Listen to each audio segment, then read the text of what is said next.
Call of Duty is back with its 12th entry to the franchise and the 4th created by Treyarch. That's right, the military science fiction first-person shooter Black Ops 3 is available to get your hands on now. If you had the privilege of picking up the PS4, Xbox One or PC version of the game, then you'll have 3 modes to indulge in. Are you on the PS3 or 360 versions though? Sadly you'll be missing out on the game's campaign mode. This is one of the first problems that we found with Black Ops 3, as we thought it wasn't right to remove the campaign for previous generation players. Our review will be based off the PS4 version of the game, so without further ado, let's jump into our latest C&NOnline review. The campaign takes place 40 years after the events of Black Ops 2. Revolving around your custom-made character, you have the choice of being male or female with limited customization. You'll follow Jacob Hendricks and your character in a world where technology has become fundamental in warfare, and people have the use of DNIs, direct neural interfaces. These allow soldiers to be highly advanced and adding the ability to wield special abilities to aid them in the battlefield. Will you and Jacob uncover the truth behind the strange events that are happening? The big selling point with the campaign this year is that it features 4-player co-op. Even though this is its selling point, we personally didn't really enjoy this feature, as when playing people online they'd either skip all the cutscenes, you'd miss out on the story, alert enemies ruining the gameplay, or you'd have connection problems with the other people online, causing you to time out. The only way in which this feature would be good is if you wanted to play it with your friends, or wanted to be nice and help others online after you'd finished the story yourself. The campaign works by completing a mission, then going back to a secret location, where you are able to perform a few tasks before starting the next mission. You can look at all the collectibles you have gathered, the data vault, full of useful information, your service record, and the wardrobe where you can change the look of your character. The main ones, however, are the armory, where you can unlock weapons and customize them to your playstyle to use in the campaign, the cybercore station, which we'll cover in a minute, and the combat immersion, where you get placed in an arena and fight a horde of enemies. This is good to do early in the game, as the abilities and weapons are all unlocked, allowing you to get a feel of what sort of things is right for you and how you would like to go about tackling the game. But the main one is the cybercore system. Your character has a DNI, which we mentioned earlier. This allows for you to use 3 different types of core. You have Control, Chaos and Martial, each having its own playstyle and abilities. Control is all about hijacking and blowing enemies up using the technology in the campaign.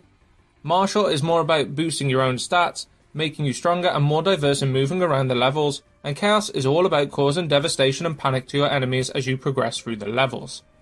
For some reason as well, the campaign introduced a level system to it, like on multiplayer where you earn tokens and unlock weapons and cybercore abilities. This in our opinion ruined the campaign as it no longer felt story driven. Going back and forth between missions and the safe house to level up removed you from the story, pulling you out of the atmosphere which it was trying to create. The campaign seemed more interested in leveling your character up and customizing your weapons than providing a solid story. A good feature in the game is that you'd come across ammo packs, which came in handy when you're running low on ammo or needed a grenade to kill some enemies.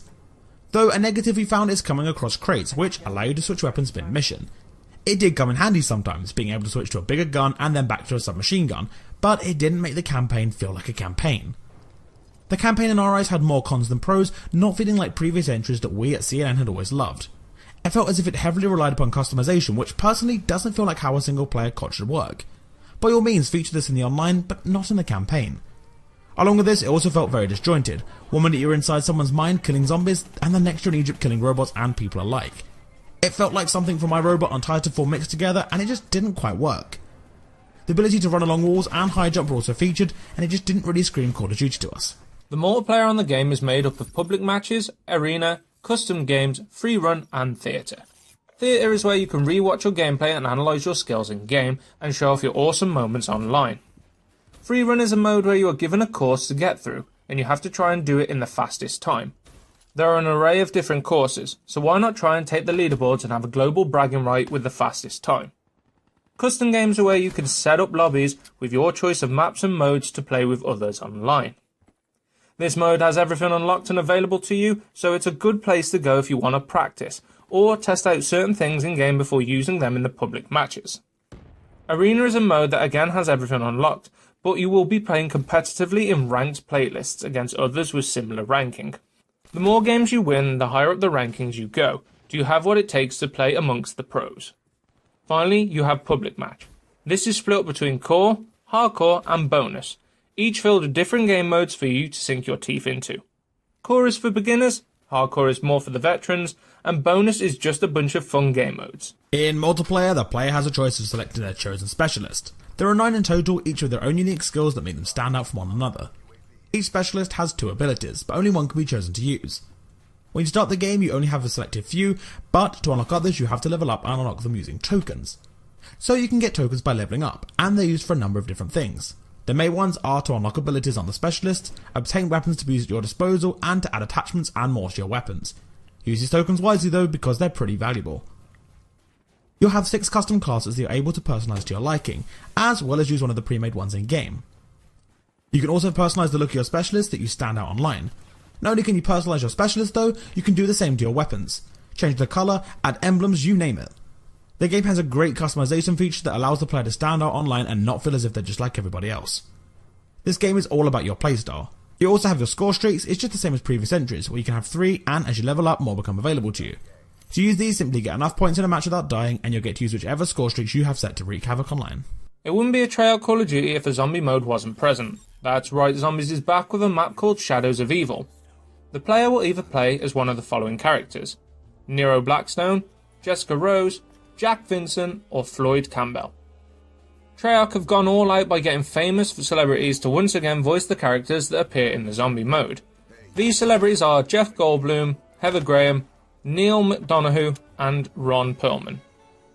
Set in the 1940s in the fictional Morgue City, you see the 4 characters fight for redemption as they are transported to a different realm by the Shadow Man, a strange, supernatural being.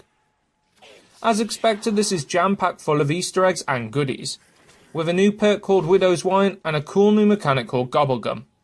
You might be wondering, what is this? Well, we'll tell you. Gobblegums are special unlockable abilities that give you specific bonuses and effects when purchased from a Gobblegum machine. You'll also find yourself fighting more than just zombies. That's right, as you progress through the round you'll come face to face with Mogwars, which are huge creatures with 3 heads, and parasites. If you're a trooper, you'll be playing zombies for its story, to try and uncover the true mystery behind the Shadow Man.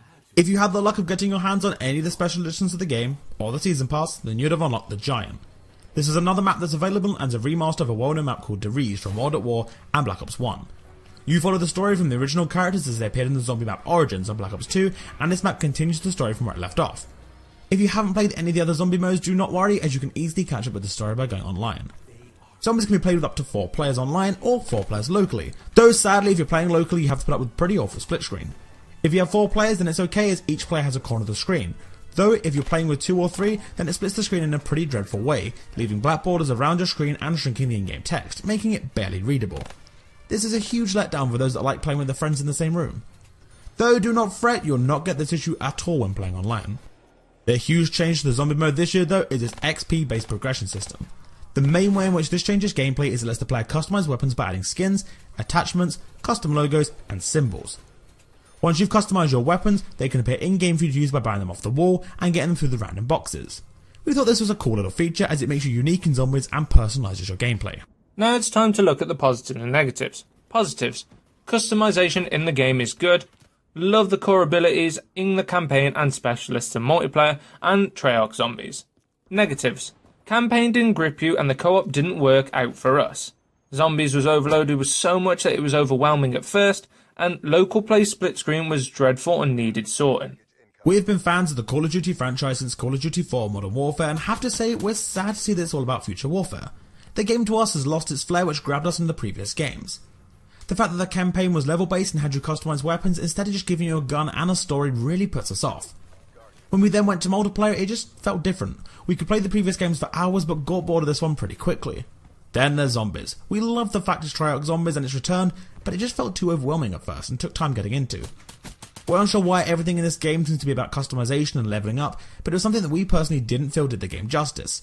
It'd be nice to see the Call of Duty games return to Modern Warfare or play through World 1 or 2 events again, but sadly it seems this is the future of Call of Duty.